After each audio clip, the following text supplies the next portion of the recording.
यार जब भी हम डी एंड एफ ब्लॉक की एनसीईआरटी खोलते हैं तो सबसे पहली नजर हमारे इस ग्राफ पर जाती है। ये मेल्टिंग पॉइंट और एटॉमिक नंबर के बीच का एक ग्राफ होता है, जिस ग्राफ को अपन जैसे ही देखते हैं तो अपन कंफ्यूज होते हैं कि भाई ये मैग्नीज नीचे क्यों आ रहा है, ये टंगस्टन सबसे ऊपर क्यों आ रहा है। भाई इन सारी चीजों का जवाब आज इस वीडियो में आपको देखने को मिलने वाला है, क्योंकि जब भी मेल्टिंग पॉइंट का क्वेश्चन आता है हमारे दिमाग में खलबली होती है। भाई इसका रीजन क्या है, इसका कॉन्सेप्ट क्या है, इसके पीछे की कहानी क्या है। आज उस कहानी को अपन समझेंगे और डिस्कस करेंगे मेल्टिंग पॉइंट।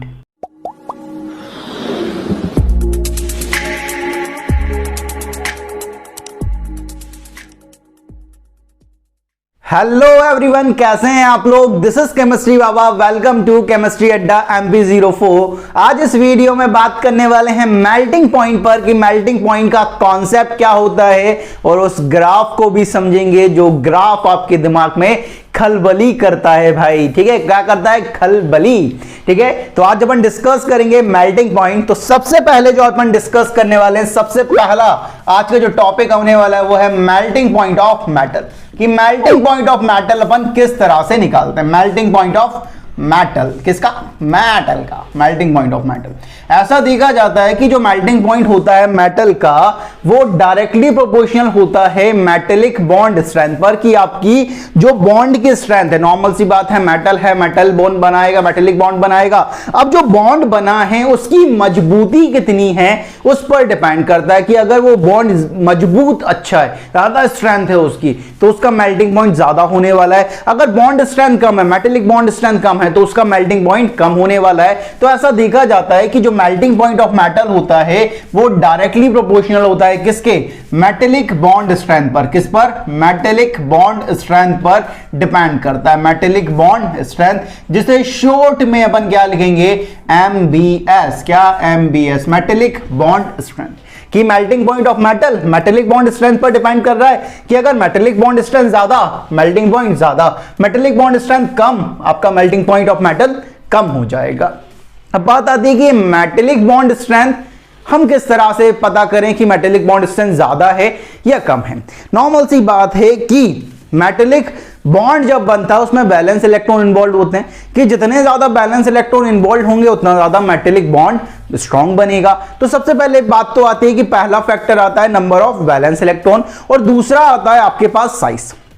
नॉर्मल सी बात है, अगर दो एटम हैं, दो मेटल्स हैं, उनके साइज अगर ज्यादा है, अगर साइज ज्यादा है, जब वो बॉन्ड बनेगा उसकी बॉन्ड लेंथ भी ज्यादा होगी। अगर बॉन्ड लेंथ ज्यादा होगी, नॉर्मल सी बात है, आपके पास दो डंडे हैं भाई, ठीक है, दो डंडे हैं, एक की लेंथ कम है और दूसरे की लेंथ छोटी है। ठीक है, ज्यादा है भाई, एक की लेंथ ज्यादा है और दूसरे की लेंथ कम है। किसको तोड़ना आसान रहता है, किसको तोड़ना आसान रहता है, जिसकी लेंथ क्या होती है, लंबी होती है। उसी तरीके से अगर आपके बॉन्ड की बॉन्ड लेंथ अगर ज्यादा है, अगर दो न्यूक्लियस, इंटर न्यूक्लियस बीच की जो दूरी है वो अगर ज्यादा है तो उसकी बॉन्ड लेंथ ज्यादा होगी। अगर बॉन्ड लेंथ ज्यादा होगी तो उसे तोड़ना आसान हो जाएगा। मतलब साइज जो है अगर ज्यादा होती है तो मेटेलिक बॉन्ड स्ट्रेंथ क्या होने वाली है, कम होने वाली है। यहां पर समझ सकते हैं अपन कि जो आपकी मेटेलिक बॉन्ड स्ट्रेंथ होती है ना, जो आपकी मेटेलिक बॉन्ड स्ट्रेंथ होती है वो डायरेक्टली प्रोपोर्शनल होती है किसके, नंबर ऑफ बैलेंस इलेक्ट्रॉन के। नंबर ऑफ बैलेंस इलेक्ट्रॉन की, बैलेंस इलेक्ट्रॉन कितने हैं उन पर डायरेक्टली प्रोपोर्शनल है। और इनवर्सली प्रोपोर्शनल किसके आती है,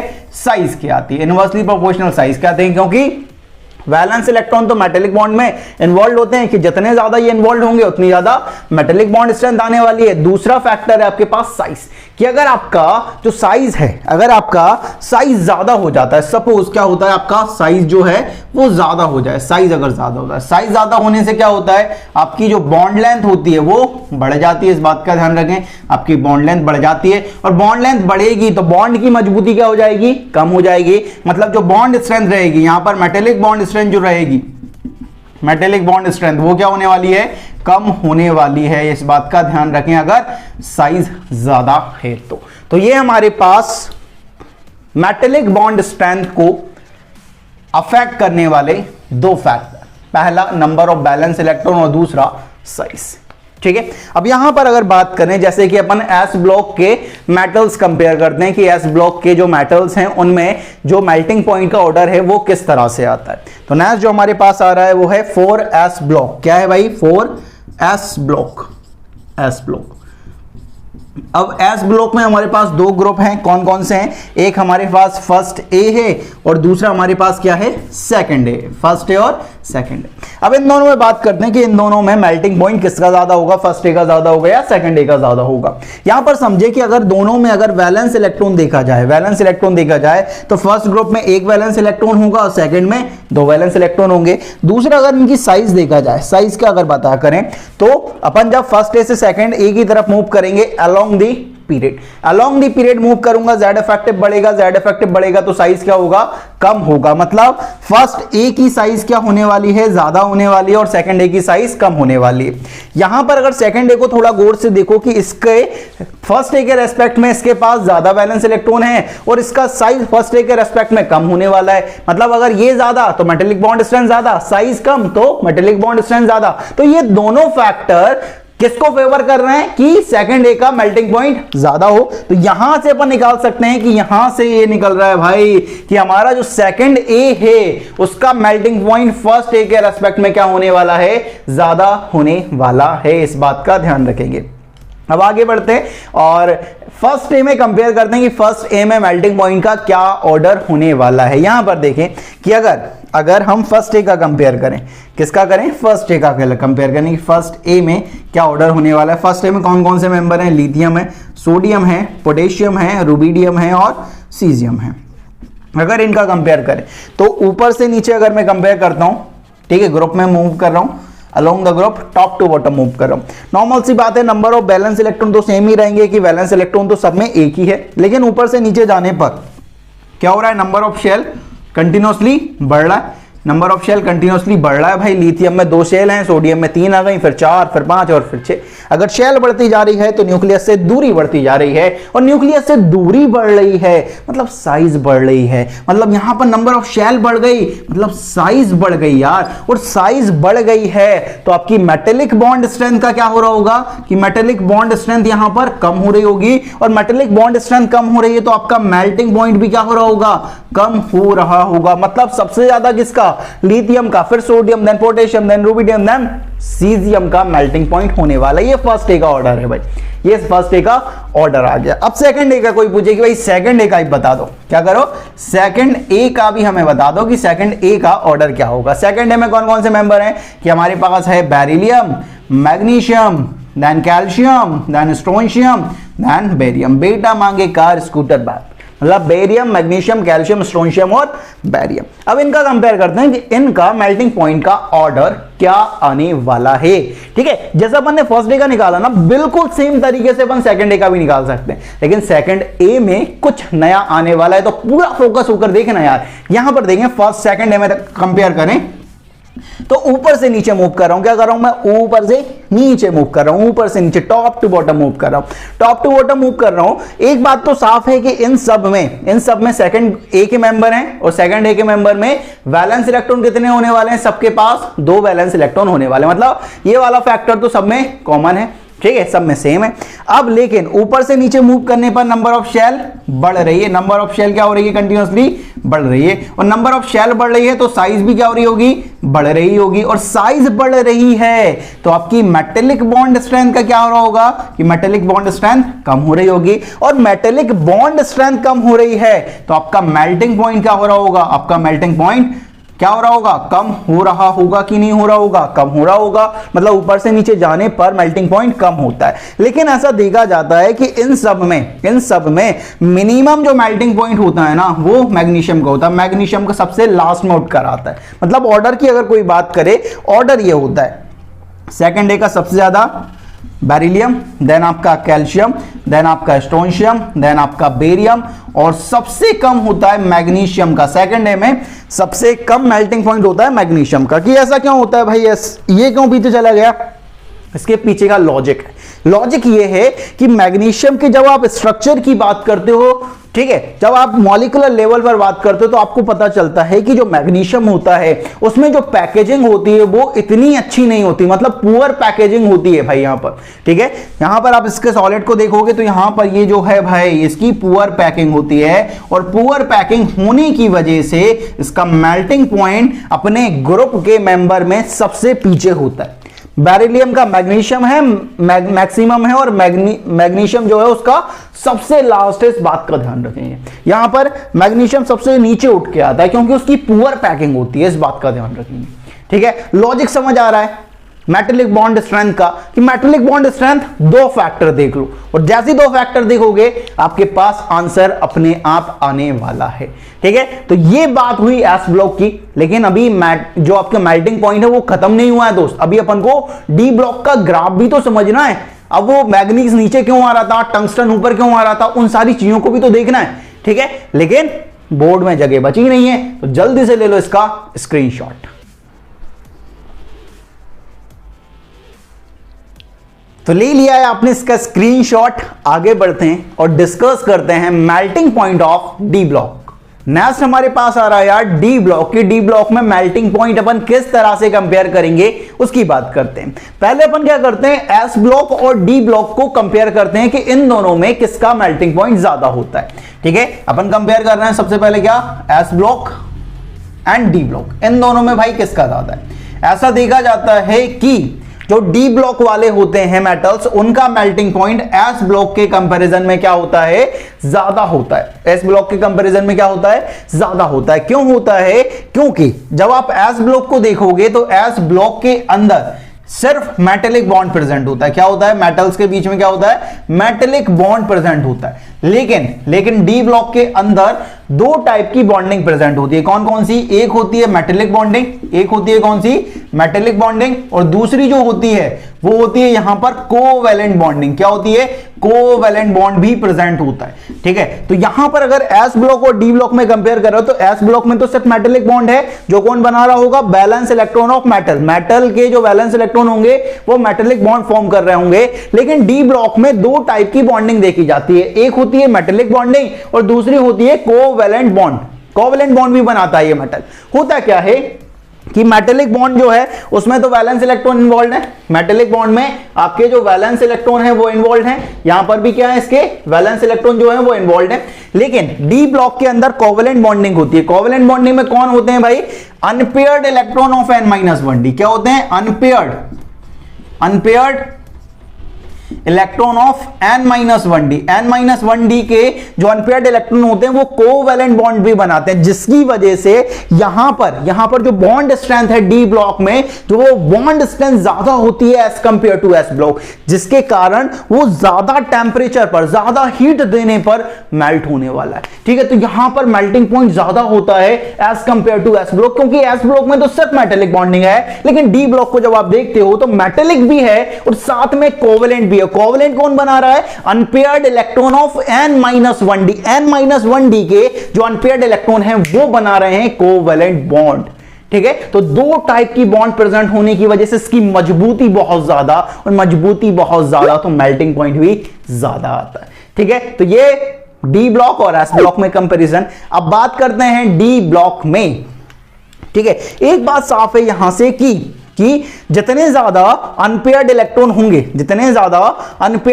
होंगे, उतना ज्यादा कोवैलेंट बॉन्ड बनेगा, और जितना ज्यादा कोवैलेंट बॉन्ड बनेगा उतनी ज्यादा बॉन्ड स्ट्रेंथ आने वाली है। तो अपन ऐसा बोल सकते हैं ना इस पॉइंट से कि जो आपके अनपेयर्ड इलेक्ट्रॉन है, नंबर ऑफ अनपेयर्ड इलेक्ट्रॉन जो हैं वो डायरेक्टली प्रोपोर्शनल है मेटेलिक बॉन्ड स्ट्रेंथ के, और जितनी ज्यादा मेटेलिक बॉन्ड स्ट्रेंथ होगी उतना ज्यादा मेल्टिंग पॉइंट होने वाला है। तो अपन ऐसा बोल सकते हैं कि जितना ज्यादा अनपेयर्ड इलेक्ट्रॉन रहेगा उतना ज्यादा मेटेलिक बॉन्ड स्ट्रेंथ रहेगी, और जितनी ज्यादा बॉन्ड स्ट्रेंथ रहेगी उतना ज्यादा मेल्टिंग पॉइंट होने वाला है फॉर डी ब्लॉक, क्योंकि अनपेयर्ड इलेक्ट्रॉन ही कोवैलेंट बॉन्ड बना रहे हैं डी ब्लॉक वालों में, ठीक है। डी ब्लॉक वाले मेटल जो हैं उनमें जो अनपेयर्ड इलेक्ट्रॉन है n-1d के, वही कोवैलेंट बॉन्ड बना रहे हैं। तो एक बात तो साफ है कि जितने ज्यादा अनपेयर्ड इलेक्ट्रॉन रहेंगे उतना ज्यादा बॉन्ड स्ट्रेंथ आने वाली है, और जितनी ज्यादा बॉन्ड स्ट्रेंथ रहेगी उतना ज्यादा मेल्टिंग पॉइंट आने वाला है। अगर अपन 3D का कंपैरिजन करें, ठीक है, 3D अगर कंपेयर करें,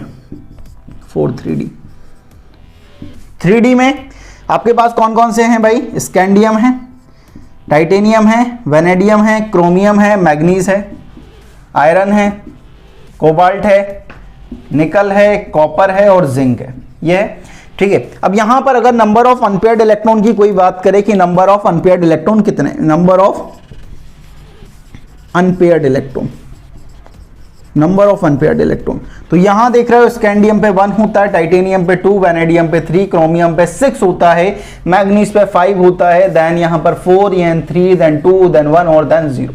यहां पे आप मूव कर रहे हो, पहले बढ़ रहा है फिर कम हो रहा है। अगर नंबर ऑफ अनपेयर्ड इलेक्ट्रॉन बढ़ रहे हैं तो मेटेलिक बॉन्ड स्ट्रेंथ बढ़ रही होगी और मेल्टिंग पॉइंट भी बढ़ रहा होगा। तो यहां पर जनरल ट्रेंड की अगर बात करें तो जनरली ऐसा देखा जाता है कि जब आप स्कैंडियम से क्रोमियम की तरफ मूव करते हो, आपके नंबर ऑफ अनपेयर्ड इलेक्ट्रॉन बढ़ रहे हैं तो आपका मेल्टिंग पॉइंट बढ़ता है, और जब आप आयरन से जिंक की तरफ मूव करते हो तो आपके नंबर ऑफ इलेक्ट्रॉन कम हो रहे हैं, जिसकी वजह से आपका मेल्टिंग पॉइंट कम होता है। लेकिन यहां पर मैग्नीज जो है उसकी पोजीशन अलग आती है। जब अपन ग्राफ पढ़ेंगे तो उसकी पोजीशन को अपन मेंशन करेंगे कि उसकी पोजीशन कहां आने वाली है। तो ये कुछ इस तरह का एक जनरल होता है। अब उस ग्राफ को समझते हैं कि जब वो ग्राफ बनाया भाई, ठीक है, वो अलग अलग ग्राफ आया हमारे पास। अब वो ग्राफ किस तरह से बना उसकी बात करते हैं। यहां देखें, ग्राफ है आपके पास, ग्राफ आपने बनाया भाई, ग्राफ आपने बनाया है, ग्राफ है आपके पास मेल्टिंग पॉइंट और यहां पर एटॉमिक नंबर, मेल्टिंग पॉइंट और एटॉमिक नंबर के बीच में ग्राफ बनाया। अब जो 3D का ग्राफ है, जो 3D का ग्राफ है वो इस तरह से आता है। 3D का ग्राफ कुछ इस तरह से आता है भाई, किस तरह से, इस तरह का ग्राफ है। यहां पर आपका स्कैंडियम प्रेजेंट होता है, यहां पर टाइटेनियम होता है, यहां पर वैनेडियम होता है और यहां पर स्टॉप पर क्रोमियम होता है, यहां पर नीचे मैग्नीज होता है, यहां आयरन होता है, देन यहां पर कोबाल्ट होता है, यहां निकल होता है, यहां कॉपर होता है और यहां पर क्या होता है, लास्ट में जिंक होता है। ठीक है, ये होता है भाई। अब यहां पर 4D का, ये 3D का ग्राफ है। यहां पर क्रोमियम सबसे ऊपर है, नंबर ऑफ इलेक्ट्रॉन सबसे ज्यादा है। फिर देख रहे हो यहां से स्कैंडियम से क्रोमियम की तरफ मूव कर रहे हो, आपका जो ग्राफ है वो कंटिन्यूअसली बढ़ रहा है क्योंकि नंबर ऑफ इलेक्ट्रॉन बढ़ रहा है और नंबर ऑफ इलेक्ट्रॉन बढ़ रहा है तो मेल्टिंग पॉइंट बढ़ रहा है। जब आयरन से जिंक की तरफ मूव कर रहे हो, आपका क्या हो रहा है, नंबर ऑफ अनपेयर्ड इलेक्ट्रॉन कम हो रहे हैं। जैसे ही कम हो रहा है मेल्टिंग पॉइंट गिरना स्टार्ट हो गया। अब ये मैग्नीज नीचे क्यों आ रहा है थोड़ी देर में पता चलेगा। 4D का ग्राफ देखते हो तो 4D का ग्राफ भी कुछ इस तरह से ही आता है। 4D का ग्राफ देखोगे तो 4D का ग्राफ कुछ इस तरह से होता है, आपके पास इस तरह से होता है। ठीक, यहां पर आप सबसे ऊपर देखते हो मॉलिब्डेनम को, यहां पर आता है टेक्नीशियम, ठीक है, यहां पर, और यहां पर होता है सबसे नीचे कैडमियम। ये 4D का ग्राफ है। 5D का ग्राफ देखोगे तो 5D का ग्राफ तो ऐसा जाता है, कैसा, ऐसा, यहां पर सबसे ऊपर किसका होता है, टंगस्टन। टंगस्टन सबसे ऊपर होता है भाई और नीचे जाते जाते यहां पर गिरता है और ये जो ग्राफ है वो मरकरी का होता है। ठीक है, इस तरह का ग्राफ है। अब ये समझ नहीं आ रहा कि क्रोमियम का सबसे ज्यादा है, मॉलिब्डेनम का सबसे ज्यादा है, टंगस्टन का सबसे ज्यादा है, क्योंकि इनके पास नंबर ऑफ अनपेयर्ड इलेक्ट्रॉन सबसे ज्यादा होंगे। करेंसी, मनी, वॉच, ठीक है, ये एक ग्रुप के हैं भाई। ये आपका करेंसी, यहां पर Mn होगा, यहां पर सॉरी मॉलिब्डेनम होगा, यहां पर आपका टंगस्टन होगा, यहां पर ये सब एक ग्रुप के हैं और ग्रुप में तो number of unpaired electron same ही रहते हैं। तो अनपेयर्ड इलेक्ट्रॉन इन सबके पास मैक्सिमम है अपने पीरियड में, तो इनका मेल्टिंग पॉइंट तो सबसे ज्यादा है, ये तो समझ आ गया। लेकिन ये समझ नहीं आया मैग्नीज और जो टेक्नीशियम है हमारा वो नीचे क्यों लाई कर रहा है, ये वाला क्यों लाई कर रहा है, ये वाला क्यों लाई कर रहा है भाई, कि ये मैग्नीज नीचे क्यों लाई कर रहा है, ये टेक्नीशियम नीचे क्यों लाई कर रहा है, उसको थोड़ा सा समझेंगे। अब यहां पर क्या होता है कि जब आप मैग्नीज को देखो यार, तो मैग्नीज जो है आपका, जो आपका मैग्नीज है उसकी इलेक्ट्रॉनिक कॉन्फ़िगरेशन क्या है, उसकी इलेक्ट्रॉनिक कॉन्फ़िगरेशन है 3d5 4s2, 3d5 4s2। ठीक है, अब होता क्या है कि यहां पर ये जो अनपेयर, जो आपके एस के वैलेंस शेल के जो इलेक्ट्रॉन होते हैं वो तो मेटेलिक बॉन्ड बनाते हैं, वो तो मेटेलिक बॉन्ड फॉर्मेशन करते हैं, वैलेंस इलेक्ट्रॉन है भाई, बिल्कुल सही बात है। लेकिन जब n-1d, ये n-1d है भाई, अगर 4 को n मानते हो तो ये 3 आपके लिए n-1 हो जाएगा।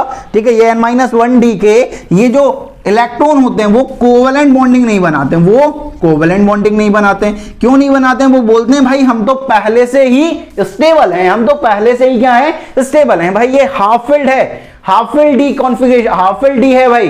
ठीक है, डी में 5 इलेक्ट्रॉन, मैक्सिमम स्टेबल है भाई, सबसे ज्यादा स्टेबल होता है। ठीक है, हाफ फिल्ड है भाई तो सबसे ज्यादा स्टेबल, तो ये कोवेलेंट बॉन्ड नहीं बनाते हैं, ये कोवेलेंट बॉन्ड नहीं बनाते हैं। ठीक है, due to stable half filled configuration. क्यों नहीं बना रहे हैं, due to stable half filled configuration, due to stable half filled configuration होने की वजह से, हाफ फिल्ड कॉन्फ़िगरेशन होने की वजह से ये कोवेलेंट बॉन्डिंग नहीं करते हैं, जिसकी वजह से यहां पर सिर्फ मेटेलिक बॉन्ड है और सब मेटल में क्या है, और सब मेटल में कोवेलेंट भी है और मेटेलिक भी है, लेकिन यहां पर मेटेलिक आ रहा अकेला, जिसकी वजह से इसकी बॉन्ड स्ट्रेंथ कम हो गई और ये नीचे लाई कर रहा है। वही रीजन टेक्नीशियम में, वही रीजन क्या है टेक्नीशियम में, क्योंकि वहां पर भी 45 5s2 है, तो जो 45 वाले होंगे वो बोलेंगे हम तो पहले से स्टेबल हैं, हम तो कोवेलेंट बॉन्डिंग बनाएंगे नहीं। तो यहां पर ये होता है भाई कि मैग्नीज क्यों हो रहा है। कभी अपने जब साइज का ऑर्डर पढ़ा था, थोड़ा सा सोचो, दिमाग लगाओ यार, कि जब आपने साइज का ऑर्डर देखा था तो साइज का ऑर्डर क्या आया था, साइज का ऑर्डर ये था कि क्रोमियम, मैग्नीज और आयरन। यहां पे आप देखते थे कि इसकी साइज, मैग्नीज की साइज आयरन और क्रोमियम से दोनों से ज्यादा थी, ठीक है, मैग्नीज की साइज क्रोमियम और आयरन से दोनों ज्यादा थी। होता क्या है कि मैग्नीज में मेटेलिक बॉन्ड प्रेजेंट होता है, कोवेलेंट बॉन्ड प्रेजेंट नहीं होता, जिसकी वजह से इसकी जो मेटेलिक बॉन्ड स्ट्रेंथ होती है वो नियरेस्ट एटम से क्या हो जाती है, कम हो जाती है। और जो साइज है, नॉर्मल सी बात है, अगर बॉन्ड स्ट्रेंथ कम है, बॉन्ड स्ट्रेंथ कम है मतलब जो मॉलिक्यूल्स हैं, कॉन्सिक्वेंट पार्टिकल हैं, उनके बीच में दूरी ज्यादा है, और जितनी ज्यादा दूरी होगी उतनी ज्यादा साइज आने वाली है ना। तो यहां पर मेटेलिक बॉन्ड स्ट्रेंथ कम हो गई और साइज क्या हो गई, नियरेस्ट एटम से ज्यादा हो गई, ये ध्यान रखना है। तो ये लॉजिक है इसके पीछे। इसके पीछे लॉजिक क्या है कि ये लॉजिक है भाई। कोई पूछे उठा के कि मैग्नीज नीचे क्यों, इसे फेंक कर मारना है एकदम जबरदस्त तरीके से, ठीक है, कि ये है भाई इसका रीजन, ठीक है। तो ये ग्राफ है। अब इसको अब ये ग्राफ आपको परेशान नहीं करने वाला है, ठीक है। अब ये ग्राफ आपको परेशान नहीं करेगा क्योंकि आपने इसे समझ लिया है बहुत बारीकी से, ठीक है। अब जो हमारे पास बचा है वो है कि नॉन मेटल का हम मेल्टिंग पॉइंट किस तरह से कैलकुलेट करते हैं, लेकिन जगह बची नहीं है, तो जल्दी से ले लो इसका स्क्रीनशॉट।